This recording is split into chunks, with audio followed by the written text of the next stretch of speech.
Olá, tudo bem, primeiro ano? Essa aqui, como prometido, é a aula 2. Prestem atenção, aula para o Colégio Estadual Embaixador Dias Carneiro. Fiquem atentos, acompanhem na apostila, acompanhem no livro didático e faça suas sínteses, ou seja, seus resumos no seu caderno, para você não ficar perdido, tá ok? Daqui a pouco estaremos juntinhos e misturados. Hoje a aula vai falar sobre renascimento, isso, renascer, renascer de uma nova cultura, renascer de uma nova arte. O que foi então o renascimento?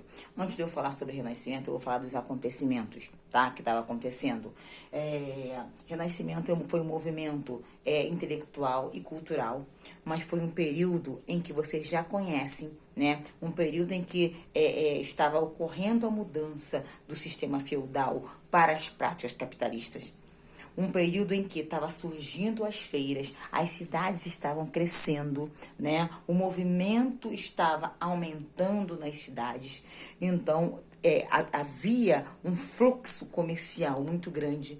Então, percebe-se, então, que quando há movimento, quando há conhecimento de outra cultura, o seu próprio conhecimento vai sendo ampliado. Então, o movimento chamado Renascimento, né, ele vem de toda essa estrutura, de uma transição da Idade Média para a Idade Moderna. Vem da crise também da igreja, que eu falei na aula anterior, né, sobre a crise da Igreja Católica. Tudo isso vai colaborar, sobre a crise da reforma religiosa, vai colaborar para que uma nova cultura, uma nova arte chegue à Europa. Esse acontecimento teve o seu berço, é o local de onde ocorreu, que foi na Itália, precisamente entre os séculos 14, 15 e 16. E para surgir uma nova forma de pensar, uma nova forma de criar, foi necessário abandonar as práticas e a visão medieval do misticismo. A Idade Medieval era chamada Idade das Trevas. Então, para renascer uma nova cultura, eu tinha que abandonar aquela visão anterior. Então, eu tive que fazer... os renascentistas tiveram que ter uma inspiração na antiguidade clássica, na cultura de Grécia e Roma, tá? Porque era uma cultura sofisticada, era uma cultura rebuscada, né? Uma cultura que valorizava o ser humano.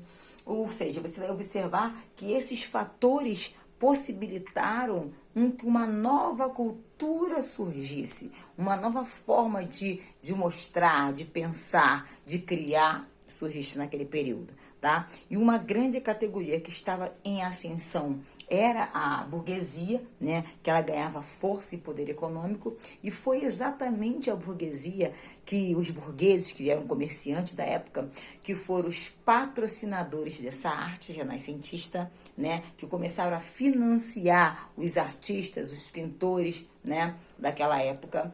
E você vai observar que o Renascimento, eles tiveram características importantes, tá? Dentre elas, uma que vocês já conhecem, vocês estão lembrados que na Idade Média existia a nomenclatura chamada teocentrismo, onde Deus era o centro do universo. Quando surge o Renascimento, é valorizado o antropocentrismo, o homem como centro, não é abandono de Deus, mas o homem como centro e como valorização humana.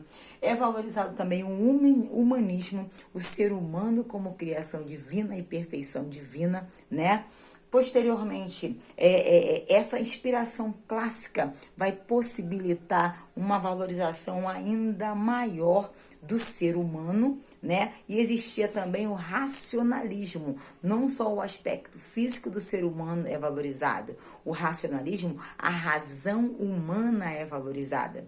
Então, a visão do homem com a ciência é transformada. O homem para saber o mundo de outra forma.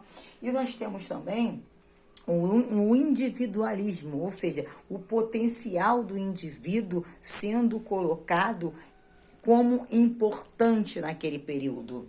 E temos também o naturalismo, a natureza, né, como criação de Deus. E por último, vamos falar sobre o hedonismo. Os renascentistas pensavam o seguinte, que eles podiam viver de acordo com seus prazeres mundanos, sem se preocupar com o juízo final. Era o pensamento dos renascentistas e dos intelectuais.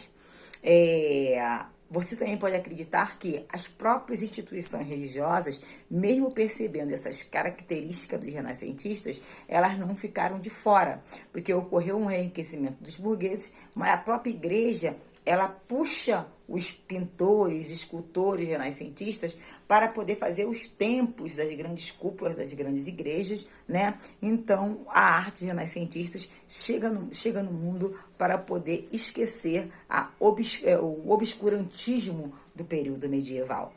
Um grande abraço e até a próxima aula. Qualquer coisa, pode chamar, tirar dúvidas, que eu estarei pronta para ajudá-los. Um beijo para vocês.